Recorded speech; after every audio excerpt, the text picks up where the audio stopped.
Here's our TSN hockey analyst, Martin Biron. Marty, they didn't make it easy for voters this season. All three Hart Trophy finalists finished with over 130 points, with Nikita Kucherov leading the way, 144. Marty, is this the tightest Hart Trophy race ever? It's obviously one of the tightest, and it'll be interesting to see how the voting comes down to when you look at the point system, first, second, third, fourth, and fifth place voting, and who gets to be the Hart Trophy winner at the end of the day, and what is the point situation. But I remember in 2001, 2002, Jose Theodore and Jarome Iginla actually tied for the Hart Trophy race with 434 points each. Jose Theodore had 3 first-place votes more than Jarome Iginla. So Theodore ended up winning the Hart Trophy despite the fact that they were tied. Now, Iginla won the what was the 10 Lindsay at the time was called the Pearson Award. So Iginla was voted as the best player by his peers, by the players, but Theodore got it from the Hart Trophy nomination. So that was really tight. And I remember thinking, I think that Iginla deserved it, but Theodore had a great season. So this one is probably the second tightest, in my opinion, when it comes to a 3-man race. Yeah, and, you know, it was kind of a 4 or even 5-player race in some people's minds. One name everybody noticed missing from the list, Auston Matthews.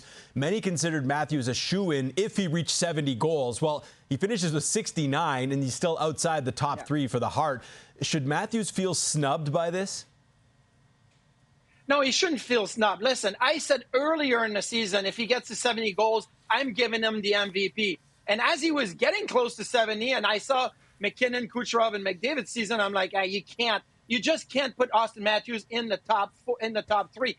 Fourth is exactly where he should be. 69 goals. Even if he'd have gone to 70, 71, 72, I still don't think that his impact to his team and to the league would have put him in the top 3. So, yeah, fantastic season for Auston Matthews. But even if he was 1 goal short of 70, I don't think that he was in the top 3 when it comes to best player, most valuable in the league this season. Yeah, it's hard to argue with that. Now, I know it's a tough decision, Marty, but I need you to pick someone. Who do you got winning the Hart Trophy? So for me, I am going with Nikita Kucherov. And I get it. McDavid has had an unbelievable season, but so did Kucherov and McKinnon.